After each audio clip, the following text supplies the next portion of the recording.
way of work, I'm going to propose is somewhat different than regular therapeutic groups.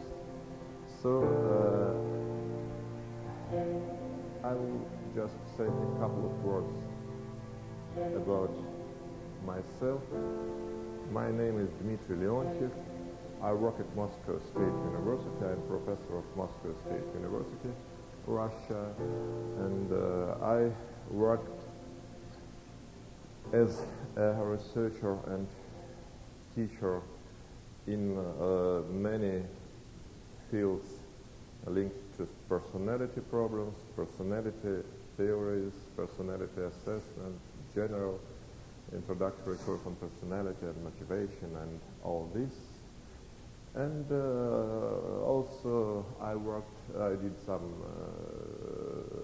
research work in such fields as psychology of arts and psychology of advertising. I did some technical work in assessment techniques, with personality assessment techniques, and then during the last several years, the focus of my interest switched into existential issues, mainly because, I have quite a broad vision of all the spectrum of approach to personality, and so I have a possibility to compare, and now I have the feeling that this is something very much up to date. A couple of years ago, I founded an institute in Moscow, an institute of existential psychology and life enhancement, and the main task is the integration of different versions and approaches within existential psychology, and integration of existential ideas with other fruitful approaches within both academic psychology and practical psychology. In a more extended, in a more holistic context. So I wouldn't like to do very long introductions. So I will try to, I'll start with the key issues, with the key notions. I announced for this workshop the notion of choice. The point is, how do we choose? And can we learn to choose better, and what is better? And it's why I don't use the screen and transparency, because it's a very important point. A very interesting thing with human consciousness. We can do a lot of things without the participation of our consciousness. By consciousness, I don't mean here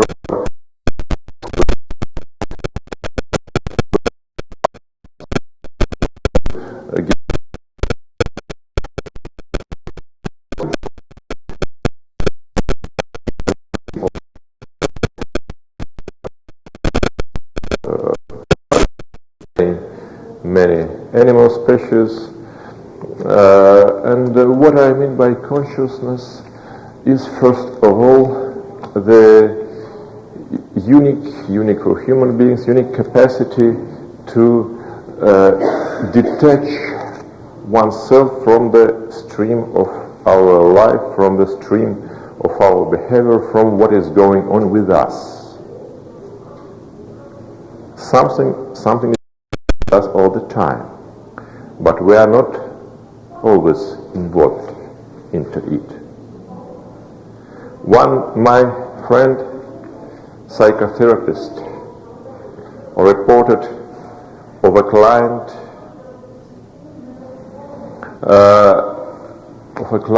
who told her once after the session, "Now I understood the key question.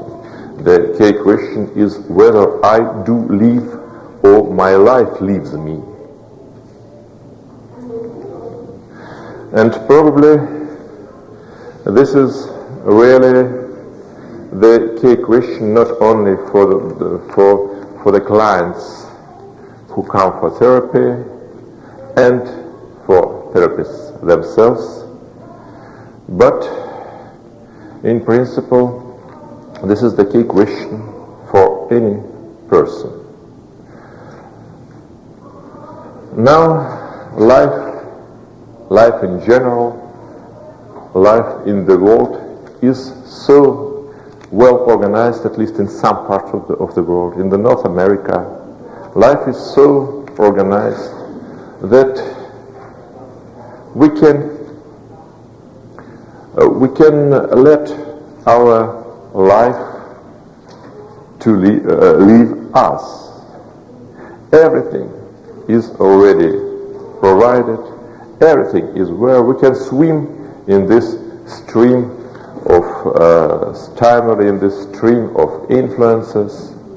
And there are very many things that just allow us not to switch on our consciousness, not to switch on our conscious choice, meaningful action, to do without it at all.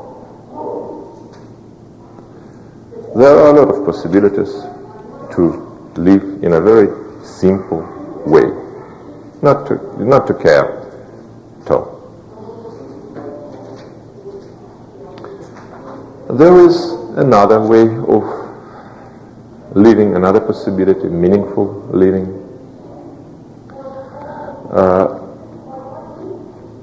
It's somewhat more complicated, more strenuous, more challenging, more enriching, and the results cannot be compared according to the feeling of happiness or emotional satisfaction and so on. One can be quite happy or satisfied with very simple things. One need not create great works and to establish very complicated relationships, or make some important discoveries, or travel to unknown exotic places in order to get a feeling of satisfaction and even happiness. This can be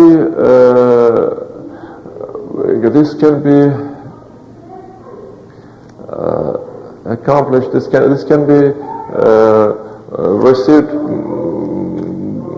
in a much more simple way. But there is one thing that cannot be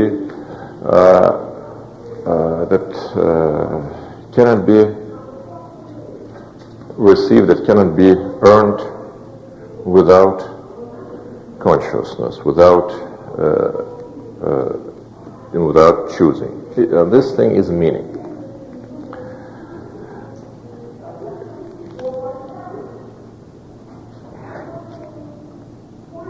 In fact, we are choosing all the time.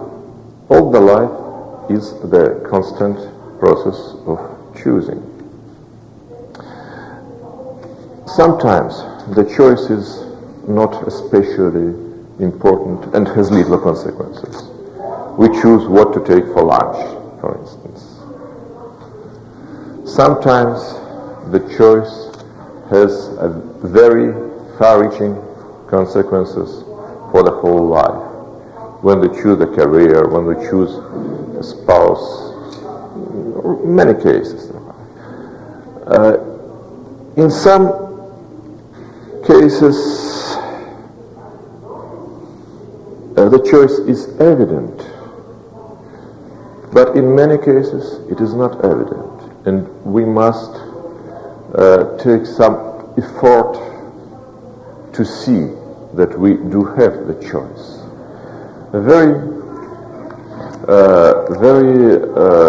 often we tend to deny the choice, the possibility of choice we have. Let's take a very simple example. Why I'm here at this moment? So why won't I stop my talking and go away? Why? Are there some causes that make me be here? And correspondingly, why are you here? In fact, I can stop, finish the workshop and go away. There is nothing that would prevent me from doing this, except for some considerations that I consciously take, because I am aware about I'm aware of the consequences of the price, because in this case I have some goals, I have some wishes.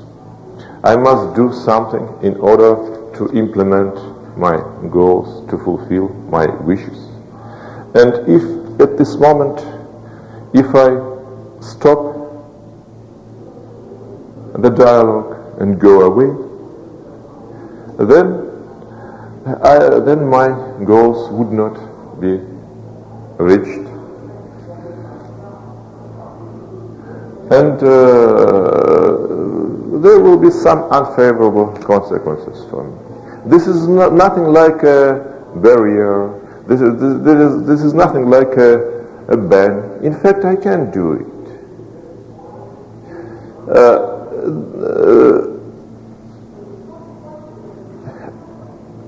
Probably I wouldn't do it, because more important for me, more preferable for me, would be to stay and continue this work. Some of you don't stay here. Some of you leave this hall and go probably to another hall, probably somewhere else. There is this possibility always. The interesting thing with human choice, human motivation, the determination of our behavior at large is that if we have a number of options, a number of imaginable options we can imagine in a given situation, we can choose any of them. What I mean by this? There is a very mighty branch of the psychology of motivation. It started from the research on animals, and we can take into consideration the strength of different motives, the environmental options, the reinforcement, something like this, and we can, in any situation, we can calculate which direction an animal would take. This motive is stronger, then it will go this direction. This is stronger, this is better learned, this is more reinforcing option, and so on, so on, so on. So, when we take into consideration all the acting forces, we may see the logical result. But we humans rather often behave this way when our consciousness is off. When we represent the environment, we make all the necessary cognitive processes go on, but we don't do some mental operation. We don't. We are not using what Viktor Frankl called self-detachment capacity. So we cannot separate ourselves and the stream of our life and behavior. And in this case, it's the same as with animals. So there are some motifs, some incentives that have different strength, different probability of fulfillment of success, and making all the necessary calculation, we may successfully predict what direction a person will take and how the person would behave, what we will choose. If we know the criteria of choice, if we know the motives involved, if we know the options. But an interesting thing is that when our consciousness is on, all this ceases to work, because we can choose any option. There is no choice that could not be made when we do it consciously. We may choose the worst option. We may kill ourselves. We may become engaged to some self-destructive behavior. We may do quite stupid, crony things that cannot be explained with just the point that we can choose any option.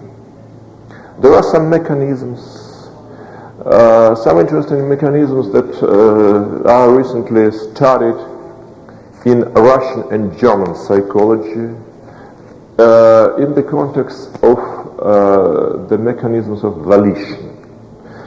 And there are some authors in Russia and in Germany. They pointed out that volition is not a matter of power, willpower. Is a matter of some fine, some complicated mental technology of redistributing the motivational energy. When I take some volitional decision, it means, what must I do? So there is one option with a strong urge, with a strong incentive, natural strong incentive. There's other option with a weak incentive. I have some reasons to that it would be good if I choose weak option. But I cannot just simply choose this weak option. I must add some motivational energy to it. What can I do?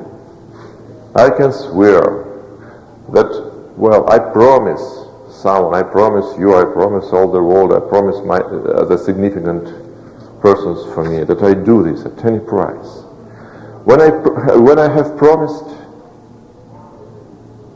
then another motive is added. The motive of my self-respect, of my self-esteem. If I break the promise, if I would not fulfill it now, it causes some consequences for my self-respect.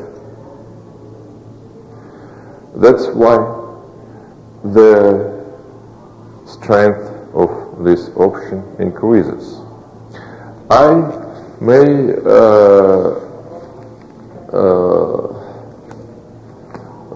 for instance, well, in sports, well, I have a friend who is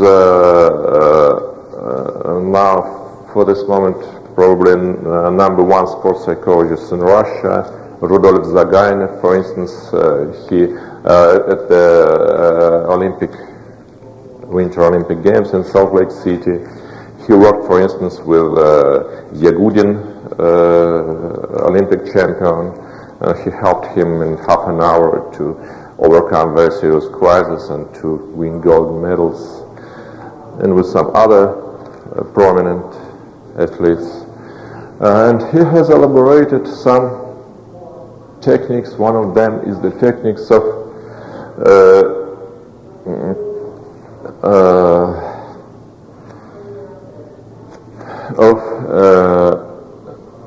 dedication. So when an athlete is going to start at some important competitions, the psychologist proposes this athlete to dedicate this his or her results to some significant person, to a friend, to a spouse, to a child, to someone. And this would give some additional motivational energy to the efforts. This is the illustration of this redistribution. So why I'm saying all this, just to show that when our consciousness is on, there is no choice that could not be made. We can choose any option.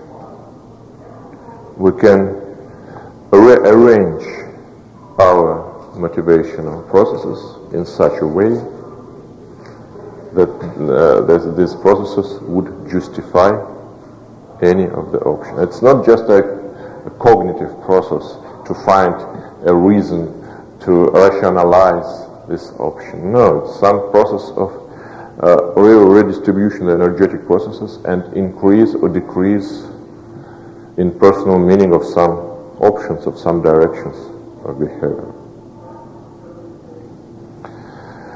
And this capacity underlies the fundamental existential peculiarity of human beings that is recently usually described in terms of living, what it means to be alive. To be alive means to have all the time, to have a possibility to change. I am alive if I can always be different, if I am not doomed to be all the time the same as I am at this moment. I can change. I can do something different. As soon as I cannot be different, as I feel that I am here and I will stay here and such, I am no more alive. As soon as I am completely driven by some stereotypes, programs, mechanisms, they do work. There are a lot of stereotypes. There are a lot of programs in us. There are a lot of mechanisms, regularities, conditioned responses, and so on. They do work. But we are something more than these stereotypes, these conditioned responses, these programs. We can switch off our consciousness, and then at this moment we become nothing more than these stereotypes, responses, and so on. But when we switch on our consciousness, we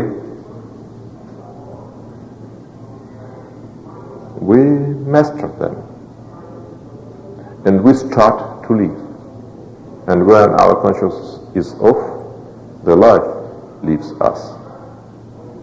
It's a big difference. I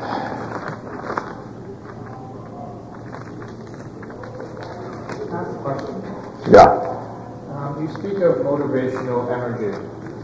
I wanted you to talk more what you mean by energy. Is it quantifiable? What way are you referring to energy? Well, it's a good question. But the point is that if I would answer this question now, we would go probably a little bit too far. What I'll answer shortly. There is, on the conference website, meaning.ca, you may find my paper from the previous conference 2 years ago with some general views on meaning regulation. The key idea is that meaning is not just a cognitive structure. It's something. It's the system. Meaning provides the system that regulates our life, our behavior. And there are some energetic streams, the energetic components that are, what is meaningful for us brings some energetic consequences. There are no ways for this moment to measure it exactly. For today, I cannot tell you anything about the quantifiable thing. The point is that why I use this word here, just because the sources of this, the source of this energy is individual world relations. There are some as probably I'm evidently speculating, but I will speculate a while. My feeling is that there are some bipolar tensions between individual and the world that can be, metaphorically compared to the tensions between the electric positive and negative poles. It's just this kind of tensions, this kind of relations that underlie the energetic side of behavior. It's not purely inner sources, drives or something like this. When we abstract from the world, so we fail to find this the essence of human motivation. We must take into consideration the individual world system. So it's just a pure speculation, but just to answer your question. Yeah. In relation to that, the bipolar tension, I would imagine that there's a bipolar tension also that's transcendent. It's like Jung speaks. There's the ego and the self-axis. So there's a bipolar tension that has to do with more mundane, and there's a bipolar tension having to do with transcendence. Yes, there are it's a too complicated statement to be agreed as a total or not agreed. Well, I can answer that I have the feeling that you've caught some important points, and the direction of your associations, I think it's quite an adequate direction, and it would go the right way. But the question is too much complicated. I wouldn't like to tell too many speculative statements. Just a minimum of them. So I would like to now to proceed to the issues of choice, because about non-evident choices. There are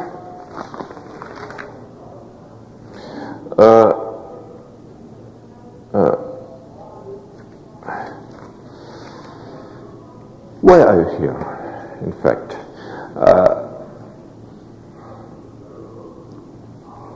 And why, the point is not only why I'm here. The traditional, the difference between existential approach to human choosing process and traditional academic approach to decision making is probably the most important difference, is that the traditional approaches, yes, all of them, in fact, they calculate, they take into consideration only the attractiveness of different options, their possible gains. But the point is that for every choice we have to pay. Every choice has its negative.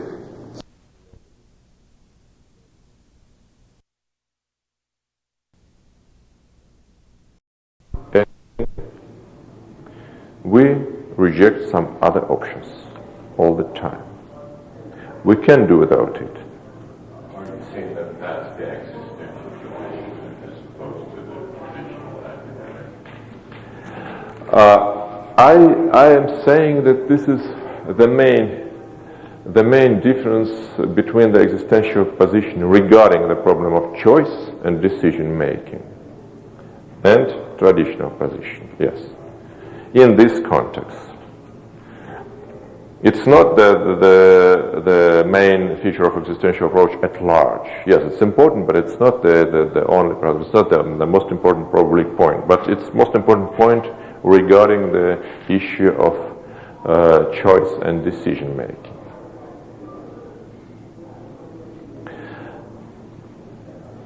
And this is something we tend to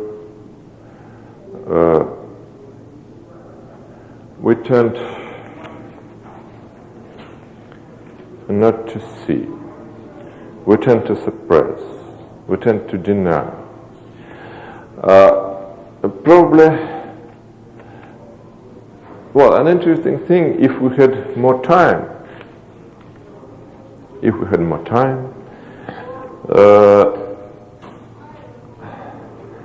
I would ask you to write an autobiography in negative terms. Which options in your life, which alternatives in your life you have ever rejected during your life course?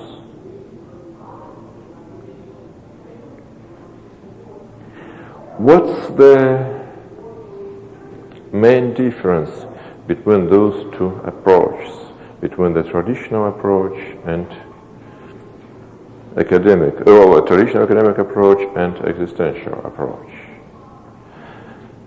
The main difference, in fact, is that when we calculate the gains, the attractiveness of different options only, there is an illusion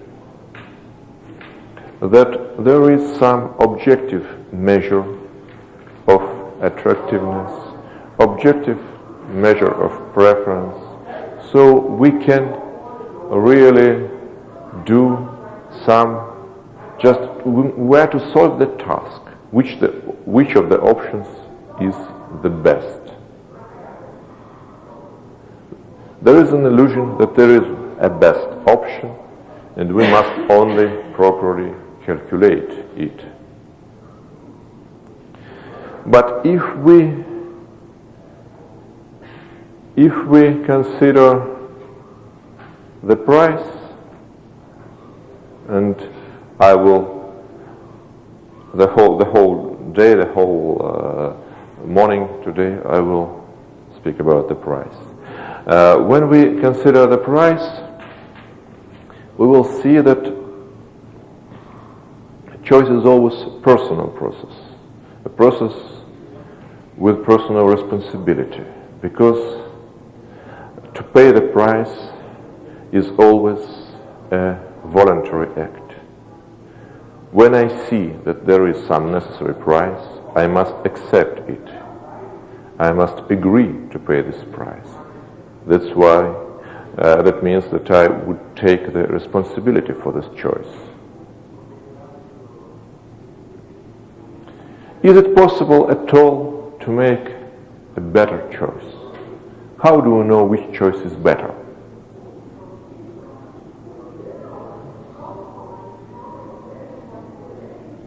We can now make an experiment, make this choice and trace the consequences, then come back again, make other choice and trace the consequences, and then to compare. It's impossible. So the point is that even in retrospect, we can never say whether our choice already done was right or wrong. There is no way to check it. We may say that the choice was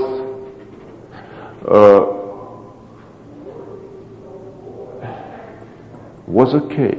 So nothing wrong happened, no especially awful consequences, but probably another choice would be much better.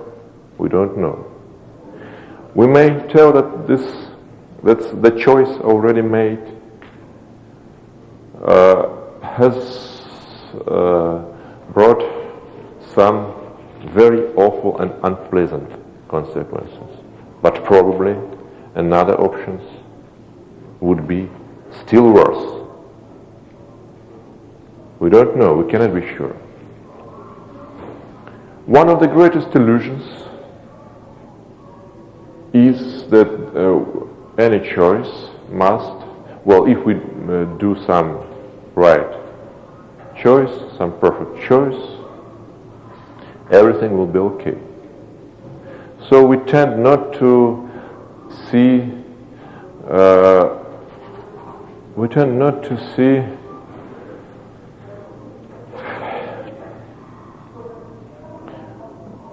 that there will always be, there must very often be some negative consequences, and you see, it seems to me that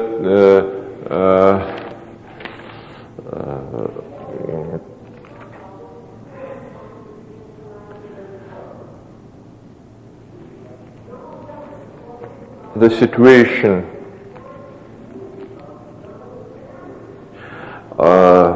it seems to me that Ambrose Bierce said that inescapable situation, unavoidable situation, is the situation which has some solution, some exit that we, by any reasons, don't like. That's the inescapable situation. In fact, there are always some things that we don't like, and we try to do without the consequences we don't like. But in life, it's not so often possible. The point is we cannot do always the best choice. What we can do is to accept the price and, together with the price, to accept the responsibility for this choice. What is the point, why the people suffer most often in the situation of choice? There are some unpredictable, well, more exactly to say, unpredicted, unforeseen consequences. And, well, I made this choice. Some unforeseeable, unpleasant consequences have come, and I feel that, well, I must have done the wrong choice, or I'm guilty, I did the wrong choice, or someone is guilty, someone has pressed to me, someone has made me to do this choice. Still worse, or both worse. So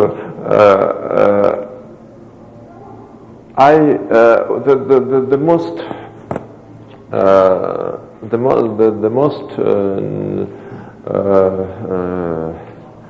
the main source of suffering is just that we deny our responsibility, our authorship, our own choice. Just because we don't want to foresee the price we have to pay. Seems to me that there's also suffering as a result of choice, and the outcome of choice measured against imagination of what would have happened if you had done something else. Yeah, it's not a matter of imagination alone. So imagination is a very important thing in all the meaning-related processes. The point is that we have not only to imagine different options, but to accept that we are choosing it. So the point is the personal responsibility for the choice. We cannot, when we understand that we have to pay for this, well, you go to this workshop and you are hesitating between two workshops. You decide to go to this workshop rather than to next workshop or to the beach. And you understand. You don't try to convince yourself that this is definitely the true choice. You see that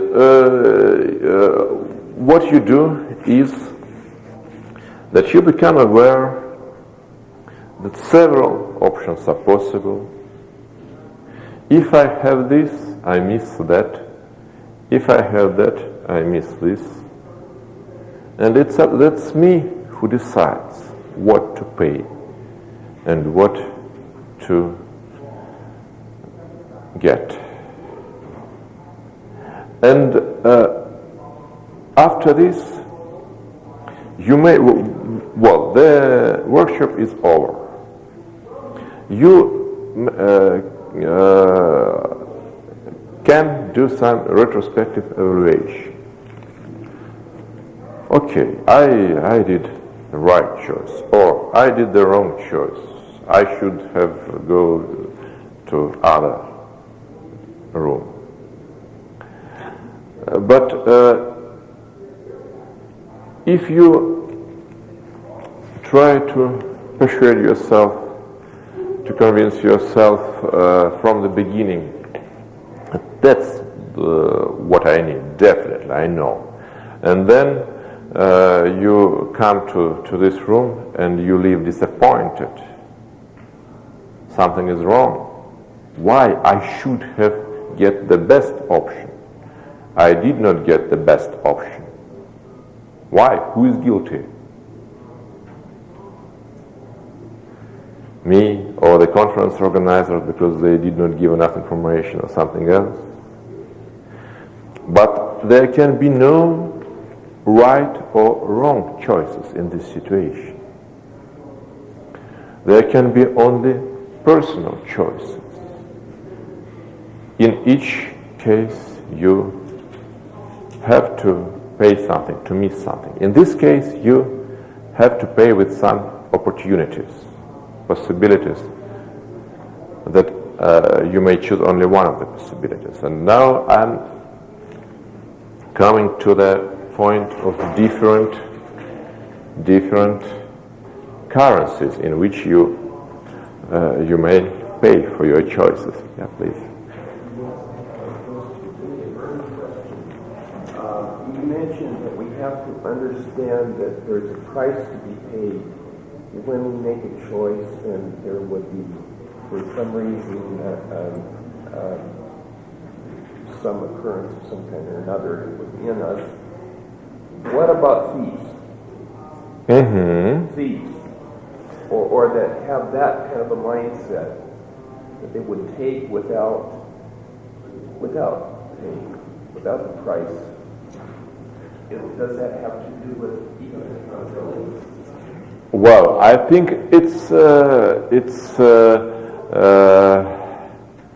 good for it would apply to everyone and to thieves as well. You see, it's very often that we try to deny the possibility of choosing. We say that, well, I could not do other way, or they made me to do this. They compelled me. I had no other choice. I had no options. So this is the psychology of a slave. I had to. I couldn't do another way. So in Irvin Yalom, in such cases, advised in a psychotherapeutic situation to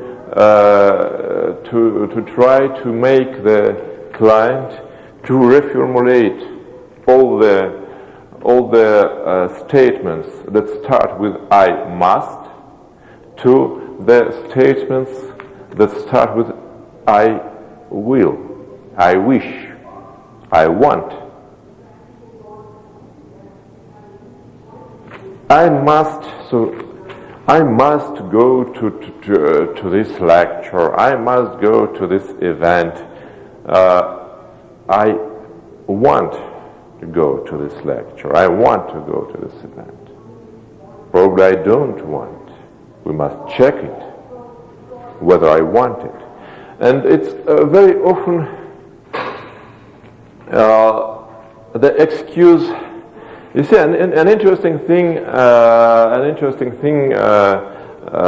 noted by a great Russian existential philosopher, Merab Mamardashvili, that when we speak of some crimes, of some asocial deeds, we very often refer to the conditions, to the circumstances, and we trace the causes in these external conditions, and we can say, so this and this system of factors, of causes, caused me to steal, to kill, or something else. But we can never apply these kind of explanations to good deeds. Just for a moment, what I was trying to say was a thief, someone that figures that they can take of the time and they don't have to pay. Someone that doesn't see that aspect of having to pay. You take something without paying. Is this unaccountable? Okay, I'll say it very soon. So,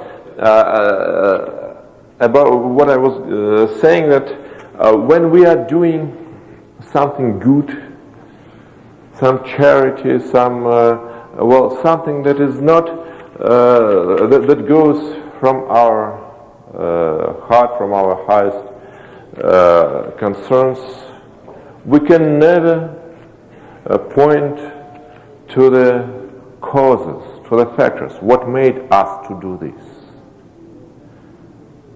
No kind of this explanation is possible for the good reasons. The good cannot be explained in such a way, because it's something freely chosen, only freely chosen. And it's rather easy for us to accept that the good things we do are freely chosen. They stem from us as agents, as subjects, as persons. But we still try to deny that the not so good actions also stem from us, from the same source that I choose. So if I'm working with somebody, doing some therapy with somebody, and they have some bad behavior, in quotes, I often ask them what would be a good reason for doing that, in order to take responsibility for what Yeah. You really chose to rob that person or whatever. Well, Could I respond to that? yeah. Mm-hmm. I think often people choose to do something against the law, not believing that their self-worth could provide other options, or they don't see more positive options for themselves. So in fact, I believe that they're choosing to be anti-nonconformist, or they're choosing to be rebellious or on the other side of the law. They're giving up normalcy and acceptance by society. And choosing to do that, not seeing that they are, it's not believing they are acceptable by society's norms. So they may see it as not having any other option, consciously. But somewhere deep inside, they don't believe they have the value to be acceptable in society. Thank you. I would add something to it. I would add that we often, so the choices we made, we often choose the way of living. We choose, so to say, we choose ourselves. We choose to be a definite kind of persons and to live a definite kind of life. And then we start some programs, some stereotypes. And we are inclined to continue. It's a self-sustained process. Like this, so the robber has chosen some way of life and never takes into consideration the alternatives. So the choice is very often the choice of some whole way of living. A very interesting example I found also in Irvin Yalom's Existential Psychotherapy, a very amazing example about a businessman who often flew to different cities for a business. And it was a rather young man, and he had girlfriends in every big city, old friends, and spent time with them. And then once he has come to New York for a business. In the evening, took his telephone book, called to a girlfriend. And this friend answered, glad to hear you, but I'm sorry, this night I'm busy, so I had some this and this. Well, he called another one, the same result. He called the third one, also some coincidence. No one can join him to spend time together. And when he called several friends and his list was over, and no one could join him, he suddenly felt a great relief, because he did not want it. In fact, he realized that it was not something he did want to spend the evening with a girl. In fact, what he would do most eagerly now is to prepare for the meeting next morning, and to go to bed early, and to have a good rest, and that's what he does really want. But he was behaving according to a stereotype, to his self-sustained way of living, and only when this stereotyped way of living become frustrated and met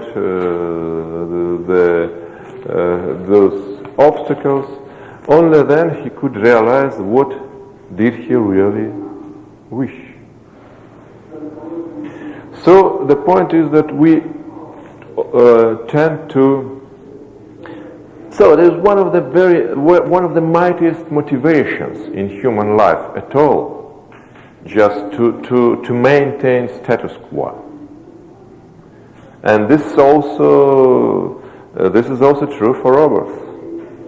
This is true for scholars and for businessmen and for robbers. It's because it's always easier to maintain the status quo than to change anything. So it's so attractive, it's so tempting to leave everything as it is. When I said that human being can always be different, they really can always be different, but not so many of us are aware of this possibility and seriously consider this possibility for themselves. I need not introduce some great substantial changes in my life. I may keep the same, but if I keep in mind the possibility that everything can be different, then I'm already the master of my life, however stable it could be. My life could be very stable and regulated, but if I keep in mind the possibility of changing it, and if I consciously choose that it should stay as it is, then it's me who lives, rather than my life leaving me. Yeah. Well, there you also need to make a distinction. Decisions are not always large. They can be very small. Yeah. So your life may seem to be very stable. You may be making decisions all the time anyway, smaller decisions. Indeed. So certainly, because we the choices can be big and the choices can be small. So very important things. So I can my own experience, a beggar asking money, so to give or not to give, a small choice. It's not a big problem to give or not to give. And there are some reasons. So in Moscow, for instance, there are plenty of false beggars. It's just their kind of business. I think everywhere. Well, and the point is that I have a natural readiness, inclination to give some money to a true beggar, to a person who's in need, but I don't like to give money to this beggar businessman. Well, but how can we know exactly? So it's the problem. If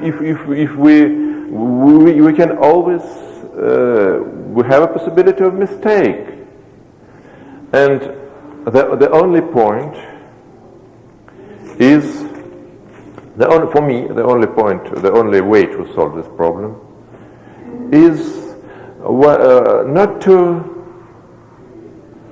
say, so I give this coin to this man because he looks like a true beggar, or I don't give this a coin to this man because he looks like a false beggar due to this and this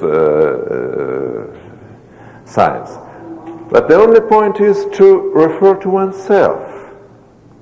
I give money because I feel like giving money. And that's what I want now, to give money. Because to try to refer to the science that would help me to decide whether he is a true beggar or a false beggar, it's an illusion. It's again an illusion. What is real in this situation is my own decision. In fact, it does not depend much on the science, because we do it for ourselves. We do it in order to get to provide some internal state. We do it for self-satisfaction, for the feeling of some accomplished values or something like this, because it's in line with our image of ourselves, with our self-image. For this moment, I am the person who gives charity. For this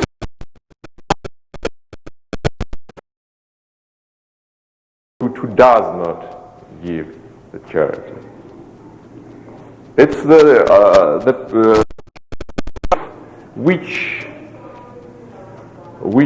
self do we choose at this moment? We choose this self or this self. We choose ourselves. And with the retrospective evaluation, go back almost to a core fundamental belief as to whether we have a propensity to do good or evil.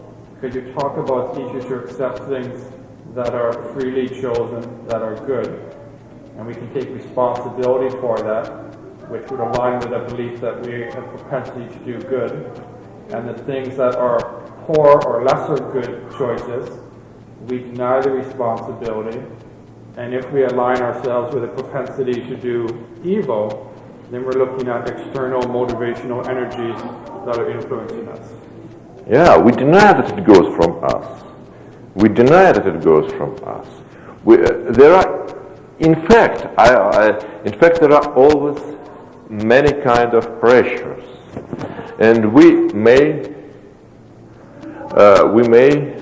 conform to this pressure. There is a fact, a fundamental fact, that there is plenty of pressures and influences acting upon our decisions, upon our behavior, upon our choices. It's a fundamental fact. There are. True. The second fundamental fact is in case of criminals, in case of thieves, in case of robbers, the urge to steal, the urge to maintain this way of living is a very mighty force, is a very mighty pressure, but it's not the only one. In the world we live, there are many pressures that push us in different directions. Why did he choose this one? Probably because, well, the most common question would be, well, the most common answer would be that because it's the way of the least resistance.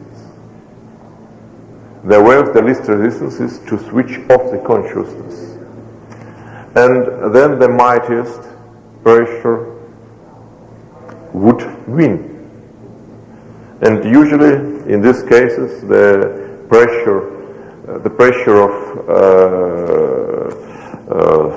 maintaining this criminal way of life is the mightiest, if we ascribe them some absolute measure of intensity.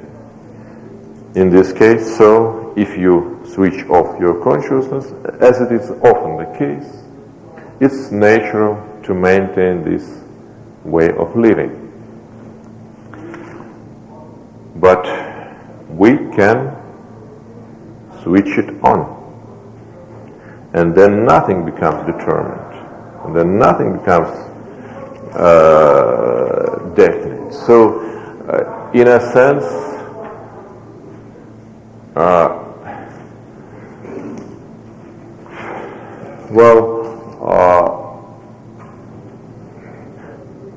there was a wonderful saying by Hegel that is probably the core of the whole human psychology.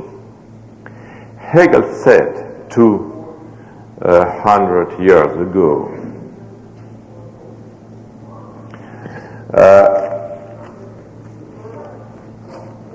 that circumstances and urges motivate us inasmuch as we allow them to do this. And there are two great truths in this saying.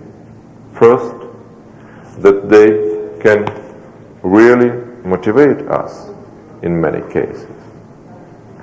And second truth is we have the possibility not to allow them to motivate us. Yeah. In this, I wonder if you could address that, what I sense you're talking about is to act in good faith or bad faith, which has nothing to do with a moral, religious, fundamental sense of what's good or bad.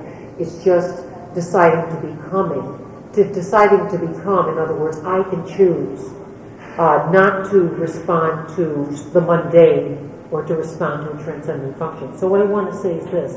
I find myself struggling with, and listening to this gentleman's comments, if I understand you right, is it a matter of that I'm choosing good that helps me to refer to the transcendent, or is it just in the act of becoming that when you choose not to respond to the mundane, it refers you to a world that you refer to a point that is inherently good. It's not like there's a choice to be good. Am I being clear? Because I'm struggling with that myself. I can answer this. It's a very, very important point, and I can answer it the following way. So, you see, the religion, the idea of God is something very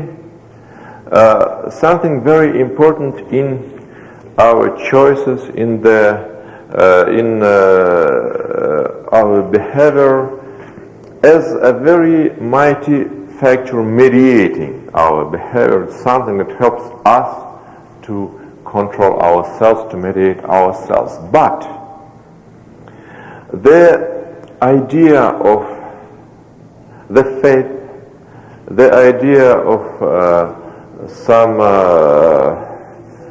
ultimate source of good and bad, of decision, of truth, and so on and so on, it may act in quite contradictory ways. For the persons who tend to deny their personal responsibility for what is going on with them, it helps them to deny their personal responsibility. Why? It's not me. Everything is predetermined. Everything is prescribed. What can I do? Everything in God's hands. For those who tend to take the responsibility for their own choice, the idea of God helps them to become responsible for their choice.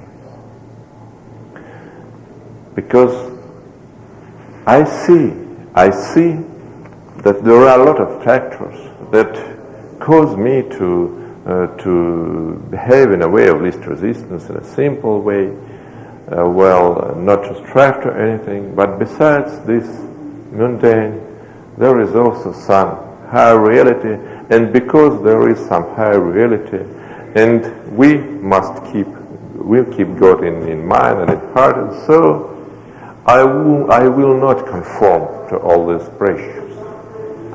I should not conform to all these pressures. I should decide myself. So there is faith and there is faith. The result can be quite different, contradictory. Yes. Speaking of the mundane, I'm wondering how you decided not to use overhead projector. Because not to use overhead projector, just because it would help if I would use it. It would serve to switch off your consciousness. Because only in a living dialogue it can be switched on. When I present some pictures, and in fact, it's an awful thing of all the contemporary mass culture, visual culture, because it supports, mass culture supports the subhuman ways of behaving, supports the switching off our consciousness, supports letting us free of the decisions and getting rid of personal responsibility. And it's a very sad thing and a very serious challenge, perhaps the most important challenge of all. And Joseph Brodsky, the Nobel Prize winner, said that the bad literature is our metaphysical enemy. Because it's something that is against our development, against our growth. That is a very awful thing with respect to our growth. So, shall we make a break? Short break? Okay. Then, 10 minutes, I suppose. Yes, and then we continue. Good. Of the workshop. So, now the next key point is how we pay. How we pay this price.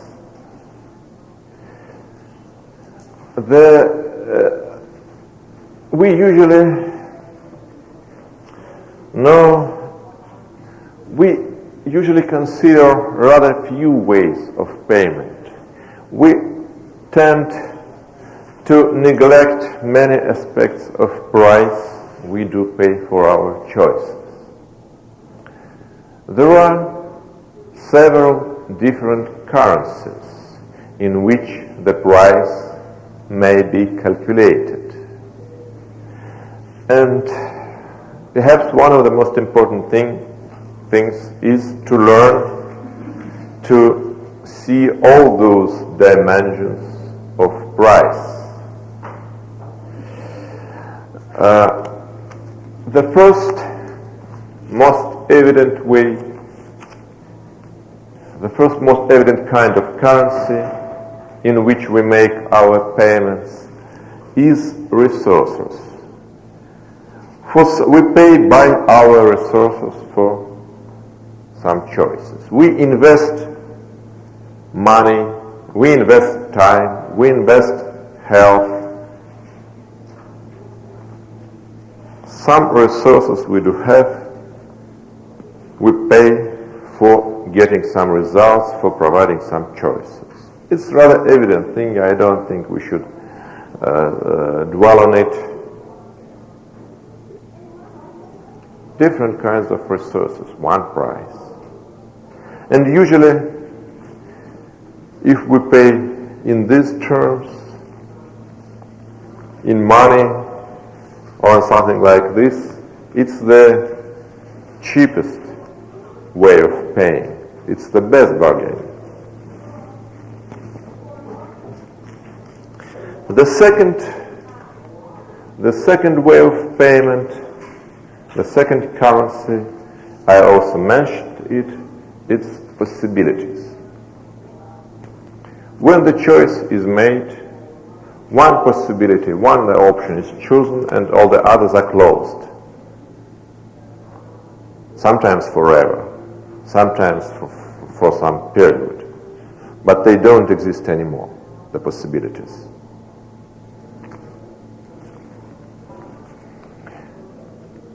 It's always the case. It's very pleasant to have the consciousness to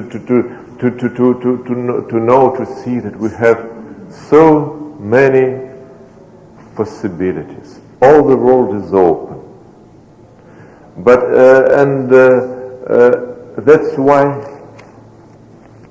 it's so hard to make a choice.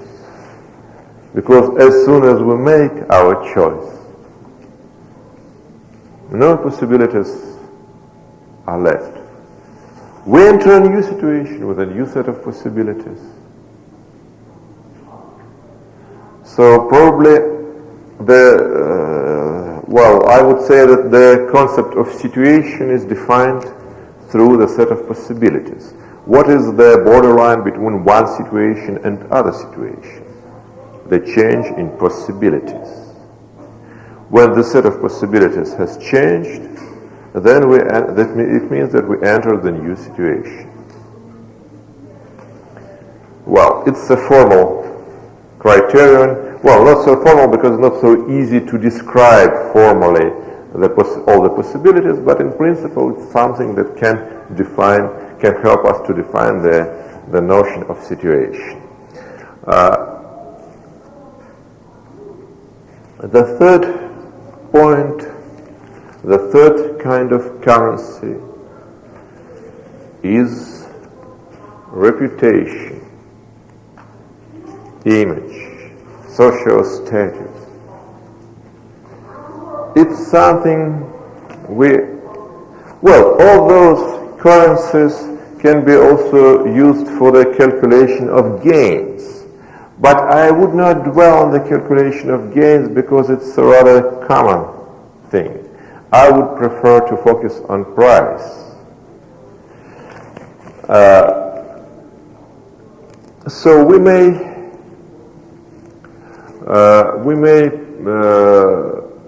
deny some. We may risk. We may risk to get some not so good impression in the eyes of others, or we may make a choice that would, on the contrary, that would bring the gains in terms of reputation, in terms of image. And this is also one of the things that is certainly, no one of those currencies is absolute, has an absolute value. All of them are important to some degree. The next point, the next currency is mental states.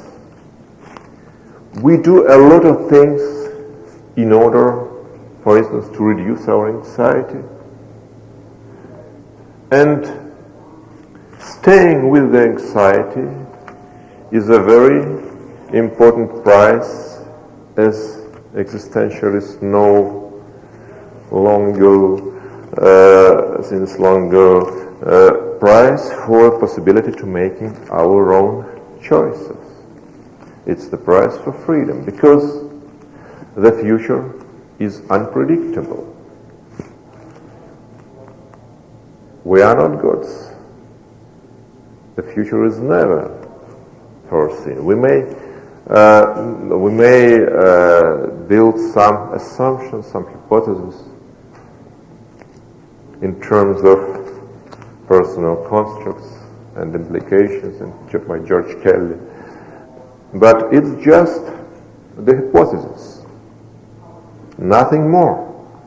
We can never make real predictions. We can always,